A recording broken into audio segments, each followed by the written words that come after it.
नमस्कार मित्रों, डॉक्टर संजीव भानावत के चैनल में आप सभी का हार्दिक स्वागत, अभिनंदन। लोकसभा के अध्यक्ष भारतीय लोकतंत्र की अत्यंत एक महत्वपूर्ण संस्था है। वे केवल सदन की कार्यवाही संचालित नहीं करते हैं, बल्कि संसदीय परंपराओं के संरक्षक हैं। वे संसदीय परंपराओं और निष्पक्षता के प्रतीक माने जाते हैं। हाल ही की घटनाओं में एक महत्वपूर्ण प्रश्न हमारे सामने आया है, क्या लोकसभा अध्यक्ष को हटाया जा सकता है? यदि हां, तो उसकी संवैधानिक प्रक्रिया क्या है? आज की चर्चा में हम 3 प्रमुख आयामों पर बातचीत करेंगे। पहला, संविधान में स्पीकर को हटाने के क्या प्रावधान है और उसकी प्रक्रिया किस तरह से निर्धारित की गई है। दूसरा, इस पद की निष्पक्षता और जवाबदेही का संतुलन कैसे बनाया जाता है। और तीसरा, ऐसी पहल का लोकतांत्रिक संस्थाओं और संसदीय परंपराओं पर क्या प्रभाव पड़ता है। और हमारे साथ हैं हमारे विशेषज्ञ साथी, जिनके साथ आप पहले भी हमारी कई बातचीत सुन चुके हैं। डॉक्टर योगेश जी, बहुत बहुत स्वागत, नमस्कार, अभिनंदन। तो एक बार फिर हम एक महत्वपूर्ण विषय पर जुड़े हैं। जैसा कि आप जानते हैं, भाई योगेश राजनीति विज्ञान के अध्येता हैं। राजस्थान विश्वविद्यालय से आपने अपनी पीएचडी की उपाधि प्राप्त की है और इस समय आप अपना एक यूट्यूब चैनल संचालित करते हैं, पॉलिटी जोन नाम से। लगभग 22,000 से अधिक आपके सब्सक्राइबर, और उसके माध्यम से राजनीति विज्ञान विषय का अध्ययन अध्यापन जिस तरीके से आप करा रहे हैं, वो इस विषय को बहुत सरल, सहज और सुबोध ढंग से विद्यार्थियों को समझाने का महत्वपूर्ण प्रयास, विशेषकर उन विद्यार्थियों के लिए जो प्रतियोगी परीक्षाओं में राजनीति विज्ञान को एक विषय के रूप में ग्रहण करते हैं या उसको अपने जो प्रतियोगी परीक्षाएं हैं उसमें एक आधार बनाते हैं। समकालीन घटनाक्रम पर आपकी पैनी निगाह रहती है और आपने भारत की जो संविधान सभा की कार्रवाई है उसका बहुत ही गहनता से अध्ययन किया है, शोध किया है, और उस पर आपकी देश में पहली इस तरह की पुस्तक संविधान सभा की कार्रवाई पर राजस्थान हिंदी ग्रंथ अकादमी से भी प्रकाशित की गई है। तो आज हम भाई डॉक्टर योगेश से चर्चा करेंगे। हम जानते हैं पिछले दिनों में जो घटनाक्रम घटा है उसने हमारे सामने एक प्रश्न चिन्ह लगाया है कि क्या लोकसभा के अध्यक्ष को इतना गरिमामय पद जो है उसमें इस तरह की यदि समस्याएं आती है, चुनौतियां आती हैं, तो हटाने का क्या प्रावधान है और उसके क्या दूरगामी असर पड़ेंगे। भाई योगेश जी, चर्चा की शुरुआत में हम आपसे ये जानना चाहेंगे कि लोकसभा के अध्यक्ष पद का संवैधानिक महत्व क्या है। उसकी जो पूरी हमारी एक संसद की, जो हमारे संविधान निर्माताओं ने परिकल्पना की थी संविधान की, उसमें जिस तरह से लोकसभा के अध्यक्ष के पद को निर्धारित किया गया था, निश्चित रूप से एक बहुत महत्वपूर्ण पद है जो संसद की कार्यवाही का संचालन करते हैं, उसके संरक्षक हैं। तो उसकी जो संवैधानिक स्थिति है उसके बारे में कुछ हमें बताएं कि उसका क्या महत्व है आज के दौर में, या उसके जो ऐतिहासिक पृष्ठभूमि है उसके संदर्भ में। नमस्कार। सबसे पहले तो धन्यवाद, इतना महत्वपूर्ण विषय हमेशा की तरह आपने लिया। आज भी समकालीन विषय है सर, निश्चित रूप से।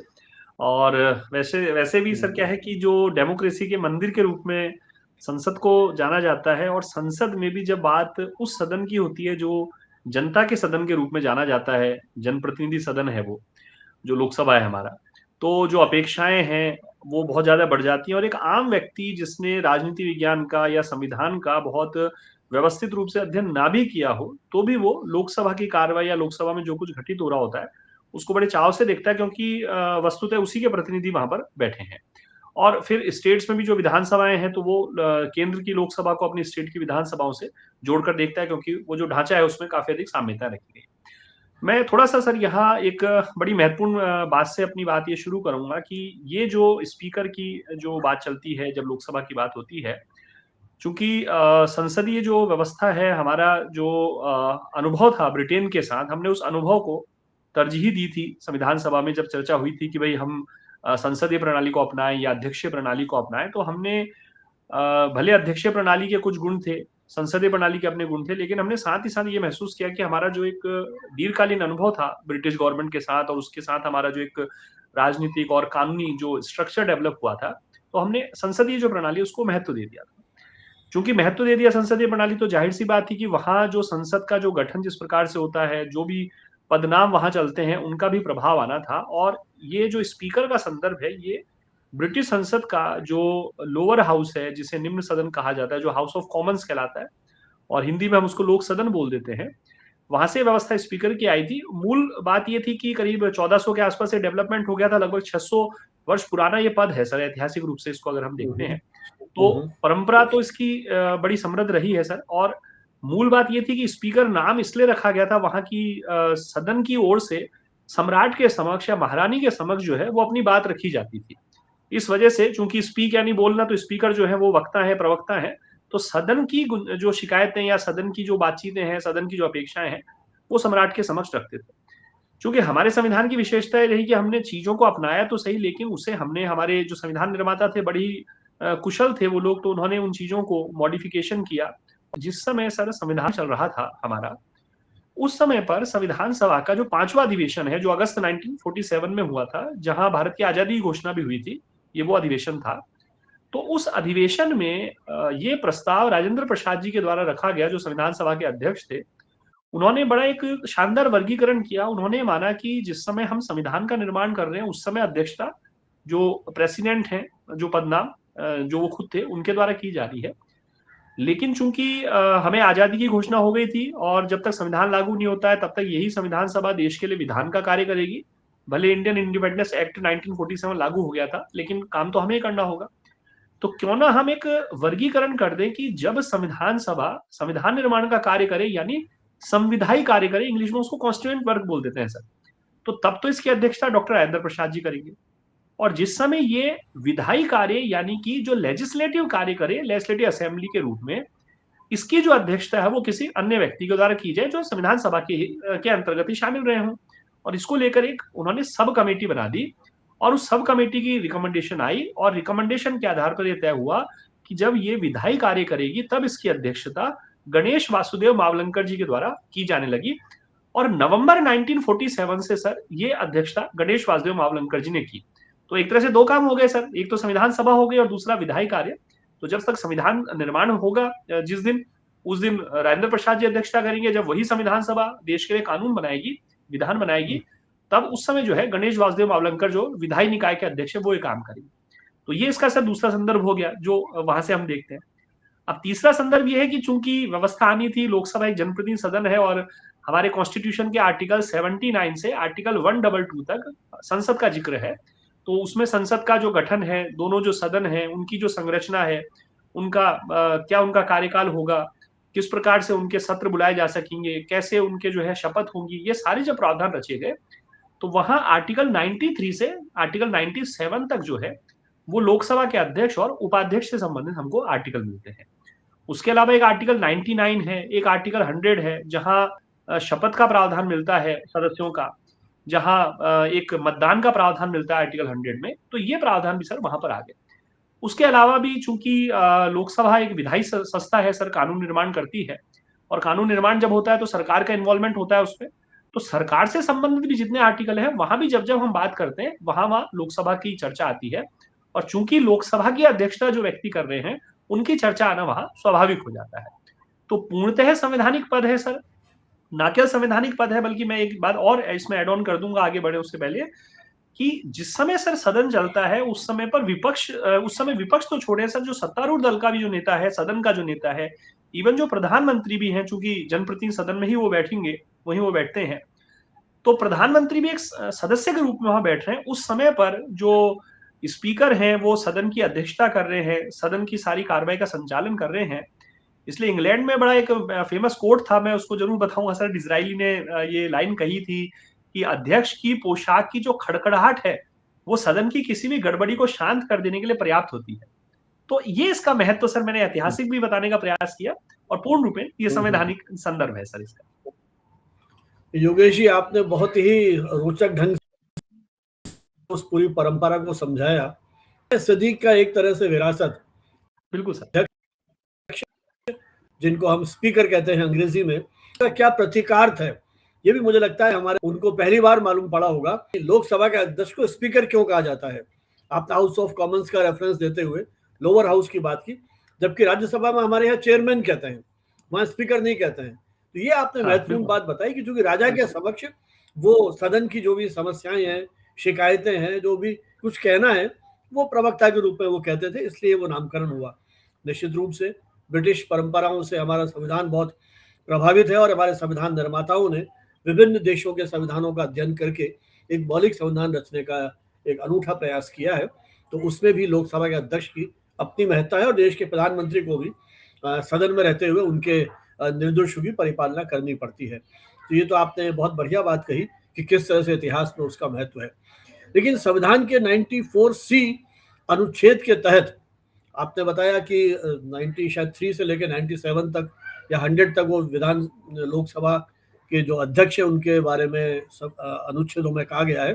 तो 94C के तहत जो स्पीकर को हटाने की प्रक्रिया है उसके क्या महत्वपूर्ण प्रावधान है और स्पीकर के विरुद्ध अविश्वास प्रस्ताव लाने के लिए किस तरह की शर्तें रखी जाती हैं और कितने सांसदों का उसमें समर्थन होना आवश्यक है, क्योंकि हर कोई चीज स्वैच्छिक नहीं हो सकती। जब भी कोई किसी को ग्रीवेंस है, जो अध्यक्ष हैं उनके उस कार्य संचालन कोई असहमति है या संतुष्ट नहीं है, तो प्रावधान दे रखे हैं ताकि स्वेच्छाचारिता को एक तरह से हम कहीं ना कहीं नियंत्रित कर सकें। तो एक दूसरे को नियंत्रित करने की कोशिश इसके माध्यम से है। तो हमारे यहाँ एक महत्वपूर्ण प्रावधान है अविश्वास का प्रस्ताव। तो ये अविश्वास प्रस्ताव लाने की जो प्रक्रिया है उसके बारे में भी आप बताएं। और ये अविश्वास प्रस्ताव और महाभियोग, हमारे यहाँ एक महाभियोग भी है जो राष्ट्रपति के खिलाफ अपन कोई उनको हटाने की जो प्रक्रिया है। तो क्या ये महाभियोग की जो शब्द है ये केवल राष्ट्रपति के लिए है या और भी जो संवैधानिक पद हैं उनके लिए इसका उपयोग होता है? इसका में कुछ और स्पष्टीकरण करेंगे तो बेहतर होगा। जी जी सर, संविधान की जो खासियत है वो यही होती है कि व्याख्याओं के अधीन होता है सर, क्योंकि विधि हमेशा व्याख्याओं के अधीन होती है। और हमारा जो कॉन्स्टिट्यूशन है सर, मूलतः जब इंग्लिश भाषा में लिखा गया फिर उसका ट्रांसलेशन हुआ, तो बहुत सारी चीजें तो सर वो हिंदी इंग्लिश में कई बार ऐसा लगता है, अंतर सा लगता है। लेकिन हम जो बात कर रहे हैं सर कि आर्टिकल 93 से 97 तक तो अध्यक्ष उपाध्यक्ष का जब चयन होता है, जैसे मैं चयन शब्द बोल रहा हूँ सर, क्योंकि यहाँ हमारा जो कॉन्स्टिट्यूशन है उसमें इलेक्शन शब्द, अपॉइंटमेंट शब्द, नॉमिनेशन और चूज, ये 4 शब्द हमारे मिलते हैं। तो अध्यक्ष और उपाध्यक्ष के लिए चूज शब्द आता है। मुझे ध्यान पड़ता है अभी कुछ वर्ष पहले तो शायद यूपीएससी का एक क्वेश्चन आया था और उसमें बहुत सारे जो आंसर की आ रही थी संस्थानों के द्वारा भी और कई लोगों के द्वारा, वो इस बात का डिफरेंस नहीं समझ पा रहे थे कि कॉन्स्टिट्यूशन जो है वो अध्यक्ष उपाध्यक्ष के लिए जो शब्द देता है वो शब्द बिल्कुल अलग है। क्योंकि माना जाता है जो सदस्य हैं वो जब चुनकर आ गए हैं तो इलेक्टेड तो वो हो गए, क्योंकि लोकसभा अध्यक्ष भी एक सदस्य के रूप में ही चुनकर आए हैं। हमारे वर्तमान जो लोकसभा अध्यक्ष है वो सर राजस्थान से ही है, उनका निर्वाचन क्षेत्र कोटा से ही। तो निर्वाचन तो उनका हो चुका, बाकी बाद में सदस्य जो है अपने में से एक व्यक्ति को अध्यक्ष के रूप में और एक व्यक्ति को उपाध्यक्ष के रूप में चयन कर लेते हैं। उसके लिए इंग्लिश में चूज वर्ड दिया गया। दूसरी बात क्या आती है कि सर संसद चूंकि बहुत विशालकाय संस्था है सर, जनप्रतिनिधि संस्था है और विधायी संस्था है, तो जाहिर सी बात थी कि कॉन्स्टिट्यूशन के सभी आर्टिकल्स जो हैं उनमें सारी बातों का समावेशन नहीं हो सकता था। इसलिए हमारी जो पार्लियामेंट है वो अपने रूल्स ऑफ प्रोसीजर जो होती है सर, प्रक्रिया के जो नियम होते हैं संचालन के, उनका निर्माण करती है और वो विशालकाय नियम है। मैं आपके चैनल के माध्यम से ऐसी 2 किताबों का भी जिक्र करूंगा सर जो बेहतरीन इस बारे में आती है। एक तो 8वीं लोकसभा के जो महासचिव रहे सुभाष काश्यप जी, जो सबसे बड़े संविधान विशेषज्ञ के रूप में हम जिनको जानते हैं मानते हैं, तो उनकी किताब आती है संसदीय प्रक्रिया और हमारी संसद। ये राजस्थान हिंदी ग्रंथ अकादमी से संसदीय प्रक्रिया और नेशनल बुक ट्रस्ट से हमारी संसद, एक तो उसमें दिए हुए हैं संसदीय प्रक्रिया के नियम, और दूसरे एक बहुत ही ग्रंथ के रूप में आती है, मोटी सी किताब है, शायद 1500-1600 पेजेस की, शकधर और कौल की किताब आती है, वो भी संसदीय प्रक्रिया पर है। तो लोकसभा अध्यक्ष जी हाँ, शकधर एवं कौल करके है सर वो, और इंग्लिश हिंदी दोनों में है सर उसका संस्करण, दोनों भाषाओं में। बहुत ही वो तो एक तरह से गीता है, संसदीय कार्रवाई को समझने की गीता है वो तो। जी हाँ, बिल्कुल सर, बिल्कुल बिल्कुल। जो लोकसभा अध्यक्ष से रिलेटेड प्रोविजन है सर, तो जो कॉन्स्टिट्यूशन का प्रोविजन है, तो एक तो शब्द ये आता है सर, रिजोल्यूशन पारित करना पड़ता है। हमारा जो व्याख्या है संविधान की वो मोशन में और रिजोल्यूशन में अंतर करती है सर। मोशन को हिंदी में प्रस्ताव बोलते हैं, और रिजोल्यूशन जो है संकल्प है। रिजोल्यूशन का मतलब होता है कारण युक्त लाया गया प्रस्ताव, मतलब ऐसा प्रस्ताव जिसमें इंटेंशन और हमें कहना चाहिए कि जो अभियोजन है या जो अभियोग है या जो एक लगाया गया है मामला कि भाई ये इस कारण से हम ला रहे हैं, उस कारण का स्पष्ट रूप से उल्लेख किया जाता है। तो रिजोल्यूशन गंभीर किस्म का प्रस्ताव है। तो चूंकि अध्यक्ष का पद बहुत महत्वपूर्ण है सर, इसलिए रिजोल्यूशन शब्द है। कॉन्स्टिट्यूशन में अध्यक्ष के लिए नो कॉन्फिडेंस, अविश्वास प्रस्ताव जैसा कोई शब्द नहीं दिया हुआ है। ये चलन में चीजें सर डेवलप हुई हैं। ये जैसे आपने अभी जिक्र किया महाभियोग वाला, तो महाभियोग शब्द केवल और केवल राष्ट्रपति महोदय के लिए है। लेकिन हम देखते हैं कि अगर न्यायाधीशों के विरुद्ध भी आता है प्रस्ताव, जबकि वहां लिखा था साबित कदाचार या असमर्थता के आधार पर पद से हटाया जा सकेगा, रिमूवल फ्रॉम द ऑफिस होता है इंग्लिश में, लेकिन वो अखबारों के माध्यम से आम भाषा में महाभियोग शब्द काम लेने लगे। ऐसे अविश्वास प्रस्ताव केवल और केवल सरकार के विरुद्ध साधारणतः काम लिया जाता है, लेकिन अब चूंकि पद से हटाना, तो यहाँ भी वो सामान्य रूप में नो कॉन्फिडेंस मोशन के रूप में काम आ जाता है। कॉन्स्टिट्यूशन ये कहता है कि रिजोल्यूशन लाया जाएगा। साथ ही रिजोल्यूशन का जो संदर्भ है उसमें यह है कि जब प्रक्रिया नियमों की बात करते हैं, जो संसद के प्रक्रिया नियम है करीब आर्टिकल 200 से आर्टिकल 203 जो प्रक्रिया के नियम है, मतलब कॉन्स्टिट्यूशन के नहीं है ये, उन प्रक्रिया नियमों में इसकी पूरी जानकारी दी गई है। तो दोनों को जब हम मिला देते हैं सर, तो उससे निष्कर्ष निकल कर आता है कि जो लोकसभा अध्यक्ष है उनको पद से हटाने का जो संकल्प है वो लोकसभा में लाया जाएगा। और जब लोकसभा में लाया जाएगा तो 14 डेज पूर्व ये एक सूचना दी जाती है। प्रक्रिया नियम ये कहता है कि जो महासचिव हैं उनको संबोधित किया जाएगा, क्योंकि लोकसभा का अध्यक्ष के बाद जो सर्वाधिक महत्वपूर्ण जो पद है वो लोकसभा के महासचिव है, जनरल सेक्रेटरी। इवन उनको ये भी शक्ति होती है सर कि लोकसभा अध्यक्ष की अनुपस्थिति में वो उनकी तरफ से बिल या अन्य चीजों को प्रमाणित भी कर सकते हैं, एंडोर्स कर सकते हैं। तो ये महासचिव को संबोधित किया जाता है, और उसके बाद ये प्रस्ताव के लिए चर्चा का जो समय है वो रखा जाता है। कॉन्स्टिट्यूशन फिर ये कहता है कि जिस समय अध्यक्ष के विरुद्ध प्रस्ताव लाया जाएगा तो अध्यक्ष सदन में उपस्थित रह सकते हैं, उस प्रोसेस में भाग ले सकते हैं, लेकिन सदन की अध्यक्षता नहीं करते। मैं एक बड़ा इंटरेस्टिंग सर इसमें चीज शेयर करना चाहूंगा यहाँ पर कि अध्यक्ष चूंकि सदन के हैं, भले वो सत्तारूढ़ दल के हों, बहुमत के कारण चुन लिए गए हैं, लेकिन अध्यक्ष चुनने के बाद जो अपेक्षा है वो कि वो संपूर्ण सदन के हैं। इसलिए कॉन्स्टिट्यूशन 2 वर्ड देता है। एक तो है वोट एट फर्स्ट इंस्टांस, यानी हिंदी में बोलते हैं प्रथम तह मत, और दूसरा होता है जब मत इक्वल हो गए तब वो वोट कास्ट करना, यानी निर्णायक मत। तो अध्यक्ष के लिए साधारण दशाओं में लिखा गया है कि जिस समय साधारण चीजें चल रही हो, जैसे कानून का निर्माण हो रहा है या कोई प्रस्ताव लाया है, अध्यक्ष प्रथम तह मत का उपयोग नहीं करेंगे। लेकिन अगर पक्ष विपक्ष में बराबर मत आ गए तो गतिरोध को तोड़ने के लिए वो निर्णायक मत का उपयोग कर लेंगे। दूसरी तरफ जब उन्हीं को हटाने का संकल्प आएगा तो उस समय वो चूंकि अध्यक्षता नहीं कर रहे हैं लेकिन सदस्य के रूप में बैठ सकेंगे, तो सदस्य के रूप में अपने प्रथम तह मत का प्रयोग कर लेंगे अपने ही विरुद्ध लाए गए प्रस्ताव पे। लेकिन उस समय निर्णायक मत का उपयोग इसलिए नहीं करेंगे क्योंकि उस समय अध्यक्षता या तो डिप्टी स्पीकर करेंगे, और यदि डिप्टी स्पीकर भी मौजूद नहीं है तो जो सदन के सभापति की तालिका बनाई जाती है प्रक्रिया नियमों के तहत, उनमें से जो व्यक्ति अध्यक्षता कर रहे हैं वो वहां निर्णायक मत का उपयोग कर लेंगे। तो ये संवैधानिक व्यवस्था भी है सर प्रक्रियागत। एक इसमें लास्ट चीज मैं और जोड़ना चाहूंगा जो संविधान में दी हुई है सर, मैं इसलिए थोड़ा दोनों को साथ लेकर चला सर। बिल्कुल। ये जो लोकसभा के अध्यक्ष, उपाध्यक्ष, राज्यसभा के सभापति, उपसभापति को पद से हटाने के लिए जो बहुमत आता है ना सर, वो केवल और केवल इन्हीं पदों के लिए आएगा। ये विशेष प्रकार का बहुमत होता है सर, इसको बोलते हैं तत्कालीन समस्त सदस्यों का बहुमत। ये आप किसी अन्य पदाधिकारी के साथ नहीं देखेंगे। राष्ट्रपति के लिए बहुमत अलग होता है, न्यायाधीशों के लिए, नियंत्रक महालेखा परीक्षक के लिए अलग होता है, लोकसभा अध्यक्ष, उपाध्यक्ष, राज्यसभा के सभापति, उपसभापति के लिए जो बहुमत होता है उसमें लाइन मिलती है तत्कालीन समस्त सदस्यों का बहुमत। इसका मतलब ये है कि जैसे 543 सीट है, मैं आंकड़े से बता देता हूं सर, 543 सीट है लोकसभा की, अगर उसमें से 43 सीट परमानेंट वैकेंट है। परमानेंट वैकेंट का मतलब है कि वहां निर्वाचन नहीं हुआ है, त्यागपत्र दिया जा चुका है, मृत्यु हो गई है, या कि सदस्य को निष्कासित कर दिया गया था, वहां दोबारा चुनाव होंगे उन सीटों पे। तो 43 सीट मान लीजिए ऐसी है, तो 43 घटा दिया जाएगा 543 में से, अब बचे 500।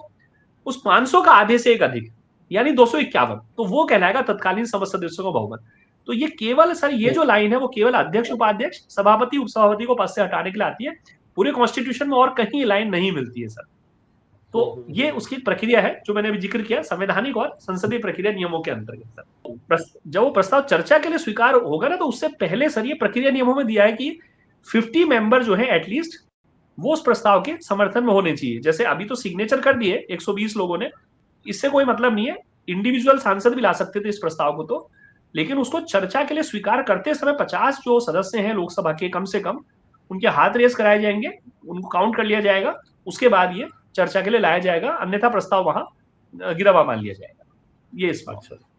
अच्छा, प्रस्ताव को पेश किया जाए या न किया जाए, ये भी लोकसभा के महासचिव के विवेकाधीन है या नहीं, या उनको अनिवार्य है कि लाना ही पड़ेगा प्रस्ताव?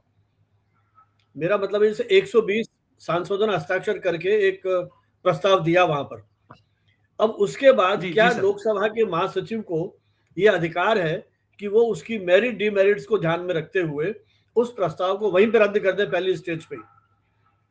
सर जहां तक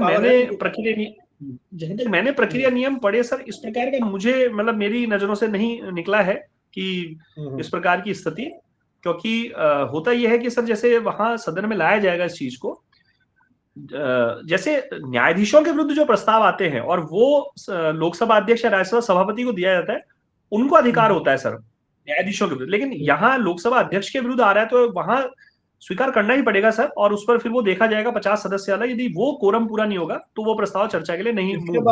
इसके बाद जब वो प्रस्ताव संसद में आएगा, लोकसभा में आएगा, तब देखेंगे 50 सदस्य उसको सहमति देते हैं या नहीं देते हैं।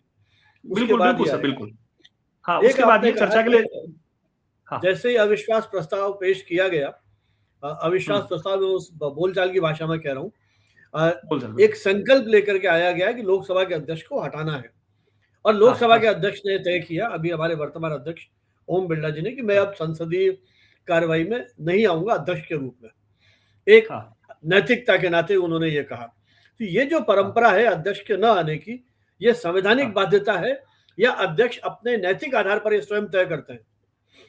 हाँ नहीं सर, संविधान तो जैसा मैंने अभी आपसे आग्रह किया कि संविधान तो ये कहता है कि जब उनके विरुद्ध लाए गए संकल्प पर चर्चा हो रही हो, वो उपस्थित रह सकते हैं और इवन प्रथमतः मत दे सकते हैं, तो संवैधानिक तो नहीं है। हाँ, लेकिन मुझे लगता है कि सर उन्होंने अगर ये जो डिसीजन लिया, जैसा आपने भी कहा, नैतिक आधार पे, अंतरात्मा की आवाज पे, ये इसलिए भी अच्छा है कि कई बार सर ये होता है कि किसी व्यक्ति की मौजूदगी भी बहुत सारे लोगों का मन बदल देती है, तो हो सकता है वहां जाए, हाँ, तो एक प्रभाव, नैतिक प्रभाव, मनोवैज्ञानिक प्रभाव हो जाए, तो ठीक है सर, बाहर रहकर उस दृश्य को देखेंगे तो मुझे लगता है वो ज्यादा, वो उनके ही जो पद की, न केवल ओम बिरला जी के बल्कि जो स्पीकर का पद है उसकी गरिमा, उसकी मर्यादा के लिए एक वो मिसाल या नजीर के रूप में सर ये एस्टेब्लिश हो। योगेश जी, अभी तक तो वो लोकसभा में पेश नहीं किया गया, केवल नोटिस दिया गया है। तो तकनीकी रूप से तो अध्यक्ष महोदय आ सकते हैं अभी भी, जबकि अभी संसद में तो लाया नहीं गया है उसको। नहीं सर, वो जैसा मैंने अभी निवेदन किया कि वो प्रस्ताव आने का मतलब ये है कि उस पर चर्चा होगी सर, जैसे 9 तारीख को शायद ये संभवतः उस पर चर्चा के लिए लाया जाएगा। हाँ, 9 तारीख को जो सेशन बजट का दूसरा भाग चालू होगा सेशन का, उस दिन लाया जाएगा सर। हाँ। अच्छा, तो इसलिए उन्होंने दूरी बनाई। और जानना चाहूंगा आपसे, एक ये और बात जानना चाहेंगे कि क्या स्पीकर के खिलाफ जो प्रस्ताव आते हैं वो केवल राजनीतिक मतभेदों के आधार पर लाया जा सकता है, या विपक्ष द्वारा लगाए गए पक्षपात के आरोपों की गंभीरता का भी उसमें कोई महत्व है, या उनको कितना गंभीर माना जाता है? यदि स्पीकर विपक्षी नेताओं को बोलने नहीं देते हैं, जैसा कि आरोप लगा है, तो ये भी हमें समझाने की कोशिश करें आप कि जब विपक्ष के लोगों को, प्रतिनिधियों को, सांसदों को नहीं बोलने दिया जाता है, तो क्या संसदीय परंपरा का वायलेशन है, उल्लंघन है, परंपरा के विरुद्ध है, या लोकसभा के अध्यक्ष के विवेक पर निर्भर करता है कि वो इस तरह की कोई अनुमति दें या न दें? तो हर एक के पीछे लॉजिक होता है, तो वो सकारण मना कर सकते हैं कि वो बोलने की अनुमति नहीं देंगे। हो सकता है वो संसदीय परंपराओं के, संसदीय मर्यादाओं के अनुकूल नहीं हो, क्योंकि बहुत सारी चीजें हैं ना, आप ऐसे व्यक्ति के खिलाफ आरोप लगाते हैं जो सदस्य नहीं है। अभी पुस्तक को लेकर के विवाद हुआ कि जो विपक्ष के नेता पुस्तक ला रहे हैं वो प्रकाशित नहीं है, तो वो वास्तविकता क्या है? प्रकाशक खुद कह रहा है उस पुस्तक का कि इस पुस्तक की एक भी प्रति प्रकाशित नहीं हुई है। तो कई तरह की बातें चल रही हैं। तो इस परिप्रेक्ष्य में ये जो एक कई बार मन में हमारे प्रश्न उठता है कि वो राजनीतिक मतभेद हैं, आरोप हैं, गंभीर आरोप हैं, इनके संदर्भ में आप क्या सोचते हैं? जी सर, थोड़ा सा मैं सर पहले इसको वही ब्रिटेन वाली व्यवस्था जोड़ता हूँ सर। वहाँ एक्चुअली राजनीतिक ढांचा जो है सर वो द्विदलीय प्रणाली है। वहां एक रोचक परंपरा डेवलप हुई जो हम चाहकर भी इसको नहीं कर पाए यहाँ पर, और ना कर सकते हैं, क्योंकि ये बात गणेश वासुदेव मावलंकर जी ने 52 में इस बात को कोट कर दिया था। वहां ये होता है कि सर एक लाइन है कि एक बार स्पीकर सदा स्पीकर। वहां जो व्यक्ति स्पीकर बन गया, नेक्स्ट इलेक्शन में जब वो खड़ा होगा तो कोई भी पार्टी अपना कोई भी कैंडिडेट उसके अगेंस्ट वहां नहीं उतारती है, यानी वो निर्विरोध निर्वाचित होता है। तो इस प्रकार का व्यक्ति जो होता है सर, वो अपनी राजनीतिक जो तटस्थता है उसका पालन 100% कर सकता है। भारत में चूंकि सर अति बहुदलीय प्रकार की व्यवस्था है, 2,500 करीब पॉलिटिकल पार्टीज हैं, 600-700 तो भाग ही लेती हैं, तो इस प्रकार की राजनीतिक तटस्थता हम उस स्तर की तो सर यहाँ पर अपेक्षा नहीं कर सकते। लेकिन अब बात क्या आती है कि सर जब स्पीकर बने हैं निश्चित रूप से, तो वो स्पीकर बनने के बाद सत्तारूढ़ दल और विपक्ष दोनों से अलग हो गए हैं, वो सदन के अध्यक्ष हैं। और सदन इतना महत्वपूर्ण है सर, वो मतलब कानून बनेंगे जिन पर आम आदमी से लेकर के विशिष्ट जन सभी को काम करना और कानून का शासन है। दूसरा, जो जनप्रतिनिधि वहां आते हैं, एक पुराने आंकड़े, अगर पिछली जनगणना के आंकड़े देखें तो ये माना जाता है करीब 10 लाख की जनसंख्या पर एक जनप्रतिनिधि आ रहा है। हालांकि अभी वो करीब करीब बढ़कर 35 लाख के आसपास हो गया, मतलब लगभग 35 लाख की जनसंख्या को हमारे एक माननीय सांसद रिप्रेजेंट करते हैं। तो जब सांसद बोलता है सर कोई, तो ये माना जाता है वो अपने पीछे 35 लाख जनता की बात को वहां रख रहा है। इसीलिए कॉन्स्टिट्यूशन का जो आर्टिकल 105 है, जो सांसदों के विशेषाधिकारों की बात करता है, वहां संसद में जो सदस्य अपनी बात रखते हैं, उस बात को जो उन्होंने कहा है, उस बात पर किसी न्यायालय में कोई आक्षेप नहीं उठाया जा सकता, उनको न्यायिक उन्मुक्तियां मिलती है, इम्यूनिटीज उनको मिलती है। तो इसका मतलब ये हमारे कॉन्स्टिट्यूशन मेकर्स ये जानते थे कि जो जनप्रतिनिधि अपने आवाज उठाएगा, चूंकि हम रिप्रेजेंटेटिव डेमोक्रेसी में रह रहे हैं और इतना विशालकाय देश है, तो हर व्यक्ति तो कानून निर्माण में प्रत्यक्ष रूप से भाग नहीं ले सकेगा, तो उसकी बात उसके प्रतिनिधि द्वारा पहुंचाई जाएगी। और वो प्रतिनिधि जब सदन में अपनी बात रखें तो उन्हें बाहर और भीतर दोनों तरफ से अपनी बात रखने में कोई बाधा उपस्थित नहीं होनी चाहिए। तो बाहर से बाधा ना हो इसलिए उनको गिरफ्तार नहीं कर सकते, मुकदमा नहीं चला सकते, इवन न्यायालय में अगर उनको विटनेस के रूप में भी जाना है तो उस दौर में उनको छूट मिलेगी। अब बात आती है इंटरनल सर, तो जब बाहर से इतनी छूट मिल रही है तो इंटरनल भी उनको छूट मिलनी चाहिए। ये बात सही है सर की चूंकि अध्यक्ष जो है वो सदन के निर्णायक हैं, जितने भी प्रक्रिया नियम होते हैं उन सबके संरक्षक वही हैं सर। भले वो प्रक्रिया नियम सचिवालय के द्वारा बनाए जाते हैं, जो ऑफिशियल स्टाफ होता है उनके द्वारा, लेकिन उसका जो संरक्षक है, वाहक जो है, वो स्पीकर ही है। और ये अपेक्षा होती है स्पीकर से कि वो, अच्छा एक चीज और इसमें ऐड ऑन करूंगा कि जो मूल मामला वर्तमान में आया सर, उसमें ये भी देखा जाए कि बोलने से मना आपने किसको किया। एक जो क्रम जब बनते हैं सर, तो सदन के अध्यक्ष के बाद सदन का नेता है जो सामान्य प्रधानमंत्री है, और उसके बाद सदन में विपक्ष के नेता है। विपक्ष के नेता को भी जो है कैबिनेट मंत्री जैसा दर्जा और दी जाती है। तो आप ये भी देखें किस व्यक्ति की बात को नहीं दे रहे हैं या उस व्यक्ति से रोक रहे हैं। तो ये तो होगी सर एक पक्ष से बात की, अध्यक्ष को ये हमेशा ध्यान रखना चाहिए, ध्यान रखना होगा कि जो जनप्रतिनिधि हैं, आप उनका समय तय कर सकते हैं, वो तय होता है सर समय वहां हमेशा, लेकिन असंतोष केवल इस आधार पे ना हो कि जो बात प्रस्तुत किए जा रहे हैं पहले भी इस प्रकार की बात करते थे या क्या बात करते थे। अब दूसरा संदर्भ ये आता है जो मैं थोड़ा विपक्ष के नेता की तरफ से भी करूं, राहुल गांधी जी लेकर आए एक किताब का, तो अगर लोकसभा के प्रक्रिया नियमों में इस प्रकार की बात है कि कोई चीज पब्लिश नहीं हुई है या कोई ऐसी सामग्री है जिसका प्रकाशन आप नहीं कर सकते हैं, और वैसे भी मुद्दा सर जब देश की राष्ट्रीय सुरक्षा, एकता, अखंडता से जुड़ा हो, संवेदनशील विषय हो, तो निश्चित रूप से, क्योंकि देखिए सर क्या है, आप तो बेहतर जानते हैं सर, मुद्दे वैसे बहुत सारे हैं देश में सर। राष्ट्रीय सुरक्षा के जो मुद्दे हैं सर, वो वैसे इतने महत्वपूर्ण है सर कि उस मुद्दों पे बोलने में जो संवेदनशीलता है, जो एक आर्मी का डेकोरम है, उसको भी ध्यान रखना चाहिए। तो सर यदि ऐसी किताब आई है जिसे सेना के इतने वरिष्ठ जो अधिकारी हैं उनके द्वारा लिखा गया है, यदि पहले तो वो जब लिखी जाती है इस प्रकार की किताबें तो उन्होंने कोई परमिशन ली होंगी, किसी प्रकार के उनके प्रोटोकॉल तय होंगे। हो सकता है आपके कोई सोर्स ऐसे रहे हों जहां से उस किताब का आपने कुछ संस्करण प्राप्त कर लिया हो, लेकिन अभी तक वो मार्केट में यदि उपलब्ध नहीं हुई है, तो ऐसी चीजों को निश्चित रूप से उठाने से बचना चाहिए सर, क्योंकि ना केवल बात जनता की है, बात यहाँ पर फिर सेना के मनोबल की भी है, और जो कार्रवाई यहाँ चल रही है उसका वैदेशिक संबंधों पर भी प्रभाव पड़ता है। तो मुझे लगता है कि वहां थोड़ा सा सावधानी, विपक्ष के नेता हों चाहे अन्य कोई जनप्रतिनिधि हो, उनको भी ये सावधानी जरूर रखनी चाहिए। मुद्दे वैसे ही सर बहुत सारे उठाने के हैं, भ्रष्टाचार का मुद्दा अलग हो सकता है, गरीबी का हो सकता है, बेकारी का हो सकता है, पर्यावरण से रिलेटेड हो सकते हैं, बहुत सारे मुद्दे हैं सर जिसमें बातचीत की जा सकती है, ट्रेड डील के मुद्दे हो सकते हैं, टैरिफ के मुद्दे हो सकते हैं, तो उनपे सर बात उठाई जाए तो मुझे लगता है वो तो थोड़ा संतुलन दोनों पक्षों की तरफ से होना चाहिए सर। वैसे जो आपने बात कही कि डिफेंस पर्सनल की जो पुस्तकें हैं उनको लेकर के, तो आज सुबह ही मैंने हिंदू में बहुत बड़ी खबर पढ़ी है जिसमें भारत सरकार कुछ गाइडलाइंस तय करने की सोच रही है, कमेटी वगैरह बनी है कि जो सिटिंग हमारे डिफेंस पर्सनल है, ऑफिसर्स हैं और जो रिटायर्ड हैं, वो कोई इस तरह का प्रकाशन करना चाहते हैं तो उसके लिए क्या डूज एंड डोंट्स होंगे, इसको लेकर के कोशिश की जा रही है। ये बताएं कि चूंकि आपने तो संविधान को बहुत गहनता से पढ़ा है और सभा की जो कार्यवाहियां हैं उसको भी आपने बहुत गंभीर अध्ययन शोध किया है आप उसको लेकर के, तो ये जो अभी मुद्दा आया है स्पीकर को हटाने के लिए जो प्रस्ताव लाया गया है, संकल्प लाया गया है, क्या भारतीय संसदीय परंपरा में ऐसे अवसर पहले भी कभी आए हैं क्या कि जब ऐसे प्रस्ताव लाए गए हों, और यदि लाए गए थे तो उनका हश्र क्या किसी अध्यक्ष को हटना पड़ा, प्रस्ताव खारिज हो गए या उनको विड्रॉ कर लिया गया? कुछ इसके बारे में बताइए। जी सर, हाँ, क्या उदाहरण मिलते हैं? जी सर, एक डिटेलिंग मैंने भी देखी थी। तो ये चौथा अवसर है जब इस प्रकार का प्रस्ताव लाया जा रहा है जो वर्तमान में, इससे पहले 3 प्रस्ताव हैं। और आश्चर्यजनक ये है सर कि जो पहला वाला प्रस्ताव है वो तो मतलब पहली जो लोकसभा गठित हुई थी 13 मई 1952 को भारत की पहली जो निर्वाचित संसद है उसका गठन हुआ था। तो 94 में ही जो गणेश वासुदेव मावलंकर, जिनको हम एक तरह से फादर ऑफ जो लोकसभा भी हम बोला करते हैं क्योंकि प्रथम अध्यक्ष थे, और मैंने इसे उदाहरण दिया 47 से ही वो अध्यक्षता कर रहे थे। तो पहला प्रस्ताव तो उनके विरुद्ध लाया गया था और तब भी यही मूल आरोप कह सकते हैं उसे हम कि लगाया गया था तथ्य कि वो जो है पार्शियलिटी जो है उनके नेचर में दिख रही है, पक्षपात उनके नेचर में दिख रहा है।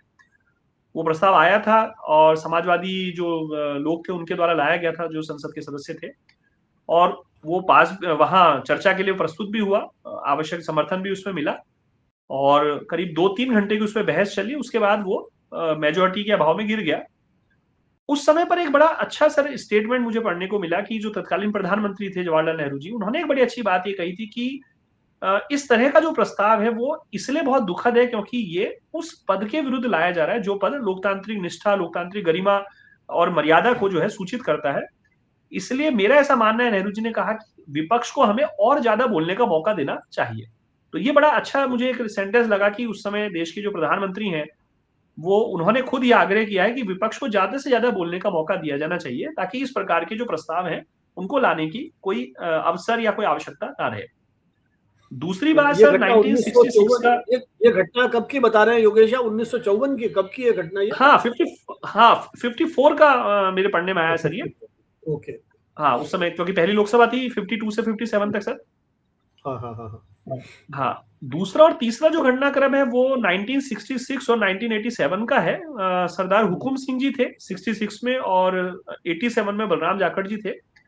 तो उस समय का ये मिलता है विवरण में कि वो दोनों प्रस्ताव सर है उसके लिए मतलब वो जो एक सदस्य सीमा चाहिए जिसके बाद ही चर्चा होगी जो 50 मेंबर्स की, वो नहीं जुटा पाए थे, तो उस पर वो चर्चा वो मूव फॉरवर्ड ही नहीं हो पाया। तो ये 3 बार इंस्टांस टोटल अभी तक मिलते हैं सर।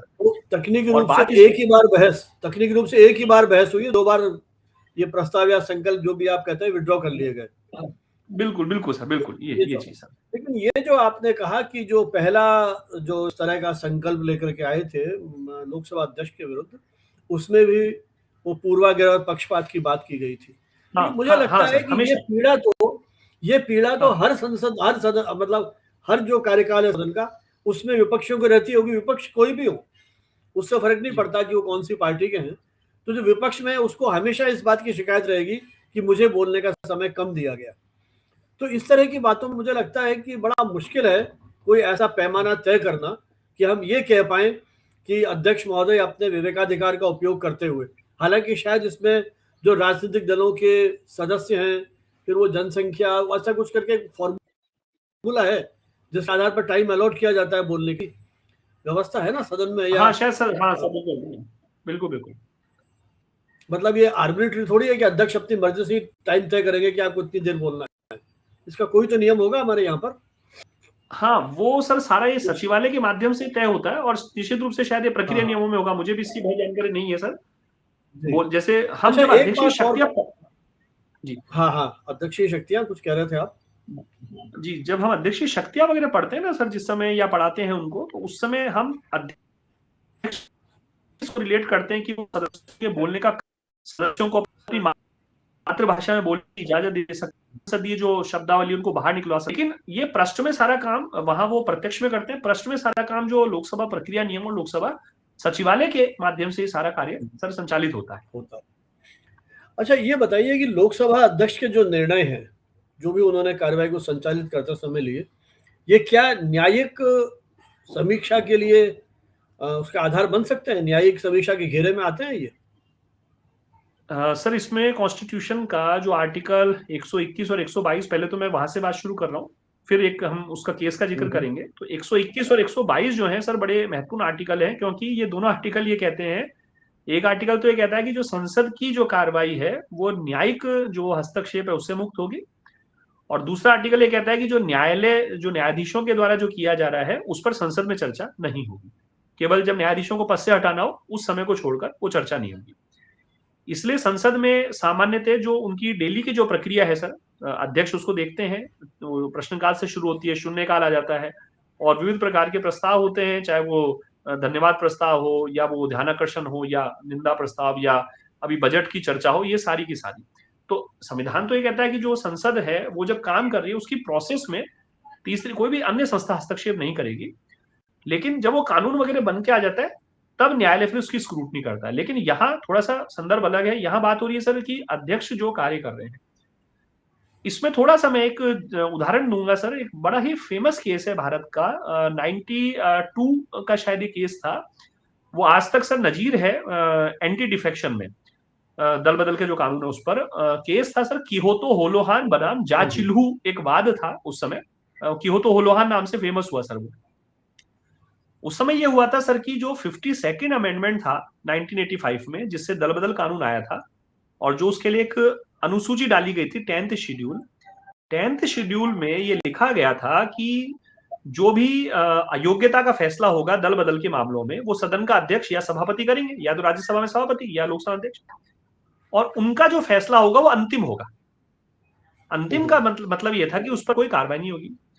तो न्यायालय ने जब 1992 में किहोतो होलोहान का मामला सुना, तो न्यायालय ने कहा कि भाई दल बदल का सारे प्रोविजन हमको स्वीकार है, लेकिन इसका ये वाला जो पैराग्राफ है, पैरा नंबर 7 था उस समय सर, वो हम लीगल शब्द में बोलते हैं उसको, तो ये पैरा पर आपत्ति जताई सुप्रीम कोर्ट ने। सुप्रीम कोर्ट ने कहा कि जिस समय अध्यक्ष कोई डिसीजन करते हैं दल बदल का, वो उस समय विधायी कार्य नहीं कर रहे, वो न्यायिक कार्य कर रहे हैं, क्योंकि निर्णय देना न्यायिक कार्य है, और इसलिए वो उस समय उनके, हाँ बड़ा महत्वपूर्ण लाइन है सर उसमें, उन्होंने कहा कि उनकी भूमिका उस समय ट्रिब्यूनल के अध्यक्ष की हो जाती है।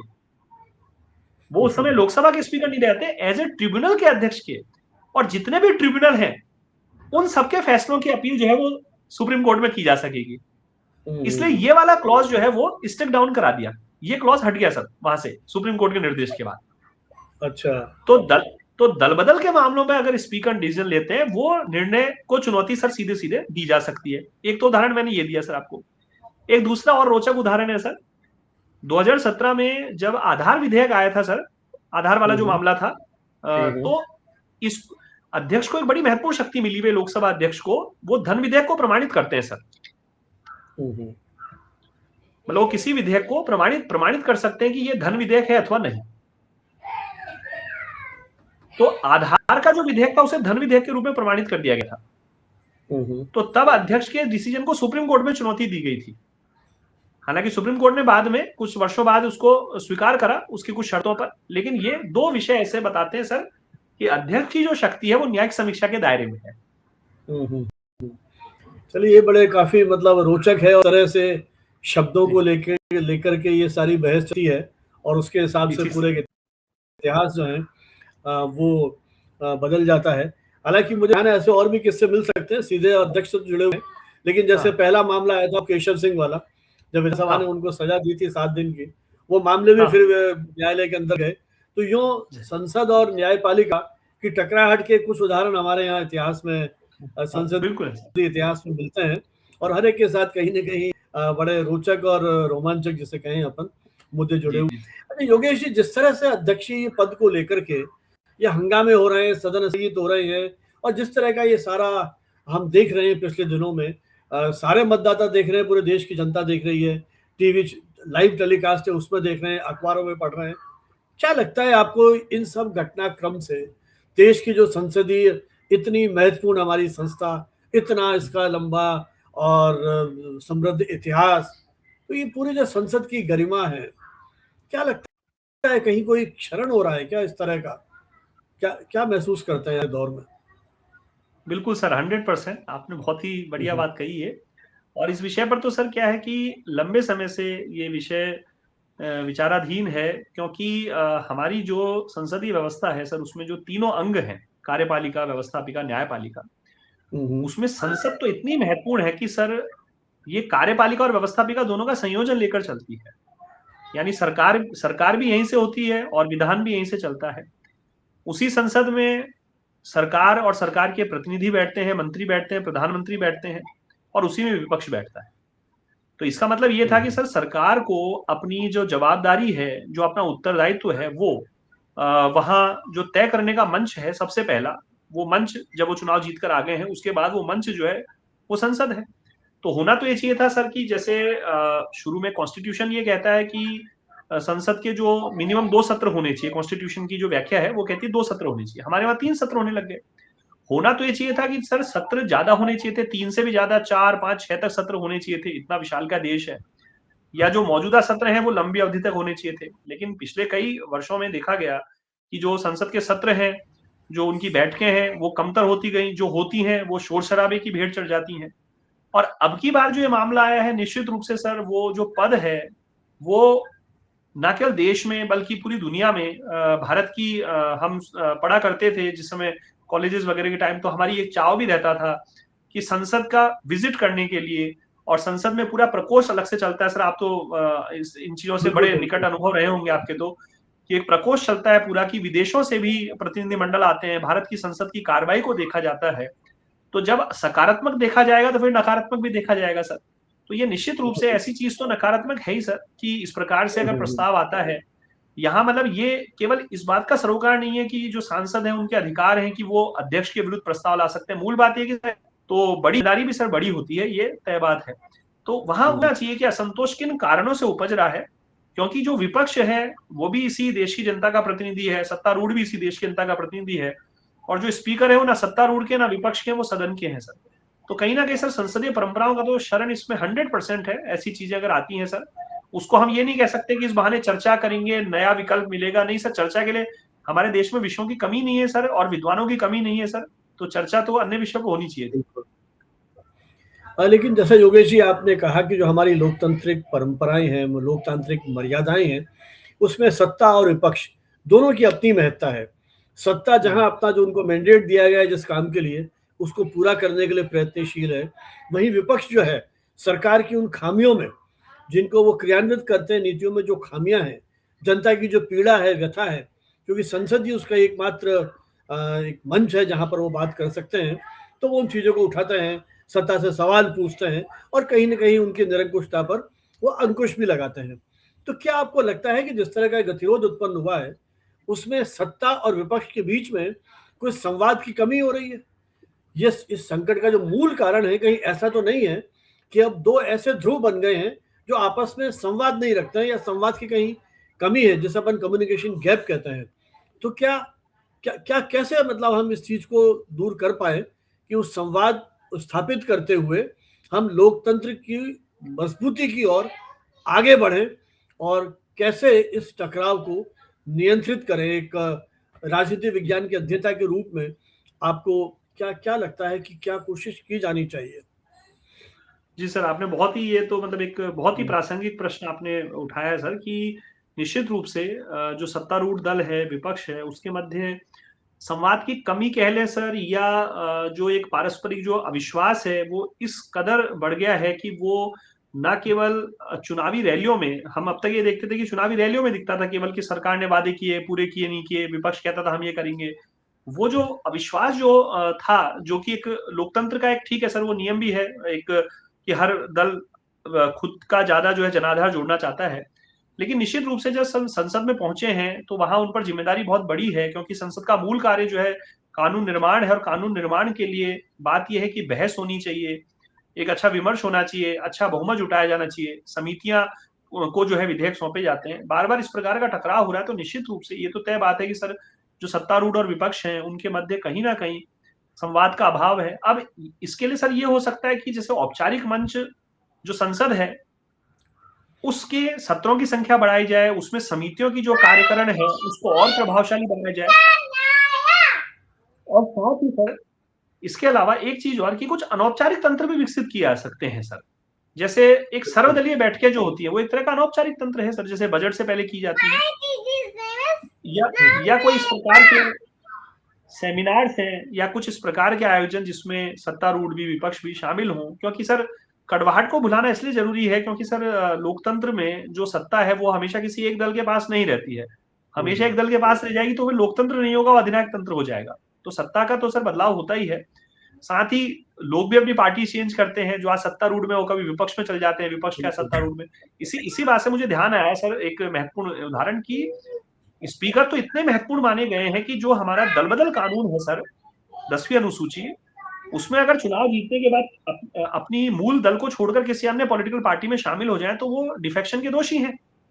लेकिन वहां साफ साफ लिखा हुआ है कि लोकसभा का अध्यक्ष, उपाध्यक्ष, राज्यसभा का उपसभापति, विधानसभाओं के अध्यक्ष, उपाध्यक्ष और विधान परिषद के सभापति, उपसभापति, ये जो पद हैं, अगर ये चुनाव जीतने के बाद किसी अन्य पार्टी को ज्वाइन कर लें, मतलब अपने मूल दल का त्याग कर दें, चुनाव ये बने, अध्यक्ष बने और उसके बाद अपने मूल दल का त्याग कर दिया इन्होंने, तो इनको दल बदल के अयोग्य नहीं माना जाएगा सर। और जब ये अध्यक्ष ना रहे और अपनी पार्टी को फिर से ज्वाइन कर लें तो भी इन्हें दल बदल के अयोग्य नहीं माना जाएगा। मतलब दल बदल कानून में छूट दी गई है सर इनको कि अपनी पार्टी छोड़ सकते हैं ये। अच्छा। जैसे अध्यक्ष बने, हाँ अपनी पार्टी, तो बड़ी अच्छी परंपरा हो सर। अगर ये एक परंपरा का निर्वाह किया जाए कि भाई मैं अपनी पार्टी की सदस्यता औपचारिक रूप से छोड़ता हूँ, तो दल बदल में लागू नहीं होगा। निष्ठा शायद थोड़ा और जो संविधान के प्रति, सबके प्रति जो सत्तारूढ़ विपक्ष, वो निष्ठा शायद और डेवलप हो सकेगी। वो प्रोविजन बहुत अच्छा रखा गया है सर। तो बिल्कुल सही कहा कि संविधान की जो मूल भावना है उसमें मुझे लगता है कि हमारे चुने हुए प्रतिनिधियों को और सदन के अध्यक्ष सहित बहुत सम्मान के साथ देखा गया है। इनको इतना जिम्मेदार और दायित्वपूर्ण पद माना गया है, वो अंततः जनता के लिए उत्तरदायी है कहीं ना कहीं, और जनता की सेवा के लिए वो आए हैं, देश की सुरक्षा के लिए, अखंडता के लिए, और हमारे समाज का सही तरीके से संचालन हो सके। तो इतनी बड़ी जिम्मेदारी जिन व्यक्तियों को दी गई है, जनप्रतिनिधियों को, आपने बताया कि एक व्यक्ति 35 लाख व्यक्तियों का रिप्रेजेंटेशन कर रहा है, कितनी बड़ी बात है कि आप कितनी बड़ी संख्या को साथ में लेकर चल रहे हैं। तो इस दायित्व को कहीं ना कहीं समझना होगा। लेकिन कई बार ऐसा होता है कि हम, चाहे वो राजनीतिक स्वार्थ हो सकते हैं, निजी स्वार्थ हो सकते हैं, कई बार हम अपने मूल से भटक जाते हैं। तो वही बात आती है कि संविधान निर्माताओं ने जिस भावना से इसका गठन किया है, हम हमारे चुने हुए प्रतिनिधियों से यह अपेक्षा करें कि वो उसकी परिपालना करें। तो इस दौर में जिस तरह का ये सारा उठापटक चल रही है, संसद में जिस तरह से मूल्यों का क्षरण हो रहा है, क्या कभी आप ये महसूस करते हैं कि जो लोकसभा के अध्यक्ष का पद है, जिस तरह से इसका आपने कहा कि चूज किया जा रहा है, तो क्या कहीं ऐसी स्थिति में स्पीकर की जो नियुक्ति की प्रक्रिया है, इसमें कहीं किसी प्रकार के सुधार की आवश्यकता है? क्या लगता है आपको, ताकि स्पीकर के पद की गरिमा भी बनी रहे और जो हमारी संसदीय व्यवस्था है उसकी भी एक जो गरिमा या डिग्निटी है वो बनी रहे? क्या महसूस करते हैं आप? सर मूलतः तो संविधान में तो जैसा मैंने जिक्र किया आपसे, जो नियुक्ति के जो प्रावधान है वहां सिंपल सा लिखा गया कि सदस्य अपने में से जो है वो एक अध्यक्ष का और एक उपाध्यक्ष का चुनाव कर लेंगे। तो वैसे तो मुद्दा सर ये बड़ा इस प्रकार का है कि इस विषय पर कभी बहुत गंभीरता से हम लोगों ने नहीं सोचा। ये इसमें थोड़ा किया जा सकता है सर इस चीज के लिए कि जो चयन किया जाता है सदस्यों द्वारा जब, तो वो साधारण बहुमत से हो जाता है सर, और सरकार के पास तो हमेशा बहुमत होगा ही होगा। तो जाहिर सी बात है कि सरकार का व्यक्ति बहुत आसानी से अध्यक्ष बनेगा। इसमें एक सुझाव तो ये दिया जा सकता है सर कि कम से कम जो अध्यक्ष के पद पर लाने के लिए कुछ विशेष प्रकार के बहुमत की व्यवस्था कर दी जाए, मतलब कुछ थोड़ा स्क्रूटनी सिस्टम जो है उसका थोड़ा मजबूत बने, क्योंकि जब बहुमत बहुत आसान रहता है सर, क्योंकि सरकार बहुमत से ही आती है सर, तो जब साधारण बहुमत है तब वो काम ना कर पाए, कम से कम जैसे 2/3 बहुमत जिसे हम बोलते हैं, तो 2/3 में क्या है कि विपक्ष का भी उसको साथ लेना पड़ेगा। और जाहिर सी बात है कि जब विपक्ष भी साथ देगा तो कहीं ना कहीं जो अध्यक्ष बनेंगे उनको हमेशा इस बात का एक नैतिक दबाव तो रहेगा कि वो विपक्ष के भी वोट जो है उनको मिले थे अध्यक्ष के रूप में चुनने के लिए। दूसरी बात यह है कि सर अध्यक्ष को भी, जो हमने अभी थोड़ी देर पहले बात की कि दल बदल कानून बनाते समय जिस प्रकार की एक बात की गई थी, ये प्रावधान सर कॉन्स्टिट्यूशन में जोड़ दिया जाए या संसदीय प्रक्रिया में अनिवार्य रूप से जोड़ दिया जाए कि जब तक वो अध्यक्ष रहेंगे उस समय तक वो पर्टिकुलर एक राजनीतिक दल का जो अपना परित्याग करके रखेंगे। हालांकि राजनीतिक दल का त्याग करने के बाद भी वो हार्दिक रूप से क्या भावना रखते हैं इसका कोई सीधा संबंध तो नहीं है, लेकिन वो बात यह है कि सर सुधार की जब बात होती है तो शनै शनै सुधार यदि होंगे तो निश्चित रूप से ऐसी स्थितियां बहुत फ्रीक्वेंट नहीं हो पाएंगी। और तो ये सर कुछ लगता है कि इस तरह के सुधार थोड़ा सा अगर किए जाए धीरे धीरे, कुछ संसदीय कार्रवाई के अंतर्गत कुछ इस प्रकार की बात कर दी जाए पर्टिकुलर की कुछ जो नियम हैं जिन पर चर्चा होगी या कुछ प्रस्ताव लाए जाएंगे, तो उस समय मौका ये कर दिया जाए तय कि उस समय जो उपाध्यक्ष हैं या जो पैनल के अन्य जो सभापति हैं जिसमें विपक्ष का भी प्रतिनिधित्व हो, उनके द्वारा उन मामलों को सुना जाएगा। तो ऐसा थोड़ा सा सर ओवरऑल, क्योंकि बहुत आसान इसलिए नहीं है क्योंकि सर ये बड़ी पुरानी परंपरा से लिया हुआ है, तो वो एक बड़ा आमूलचूल बदलाव कर पाना सर थोड़ा सा मुश्किल है। नहीं, बिल्कुल आपने सही कहा कि संविधान निर्माताओं ने बहुत गंभीरता से और कितनी व्यापक बहस के बाद आपने बताया कि सब कमेटीज बनी, उनके रिकमेंडेशंस आई, और उस समय तो जैसा पहले भी बात हुई थी एक बार अपनी कि संविधान बनाने वाले अधिकांश हमारे यहाँ एडवोकेट्स थे और बहुत पढ़े लिखे लोग थे जिन्होंने संविधान बनाया है। तो उन्होंने एक सुचिंतित व्यवस्था के तहत इन सारे जो हमारी प्रक्रिया है, जो सारी यूनिट्स हैं अलग अलग उनके दायित्व हैं, उनको तय किया है। तो बेहतर तो यही होगा कि संविधान निर्माताओं की उस मूल भावना को हम सम्मान रखें, और जो इस देश की आज 1 अरब 40 करोड़ की जनसंख्या है, इतने विशाल जनसमूह की आशा आकांक्षाएं देश की संसद की ओर है। वो चाहते हैं देश समृद्ध हो, खुशहाल हो, और हमारी नीतियां ऐसी हों जो देश का जो बिल्कुल पिछड़ा हुआ आदमी है उसके भी उत्थान के लिए कहीं काम कर सके। उम्मीद करते हैं आने वाले समय में हमारे चुने हुए जनप्रतिनिधि चाहे किसी भी राजनीतिक दल के हों, वो अंततः जनता के लिए समर्पित होंगे, जनता के लिए काम करेंगे।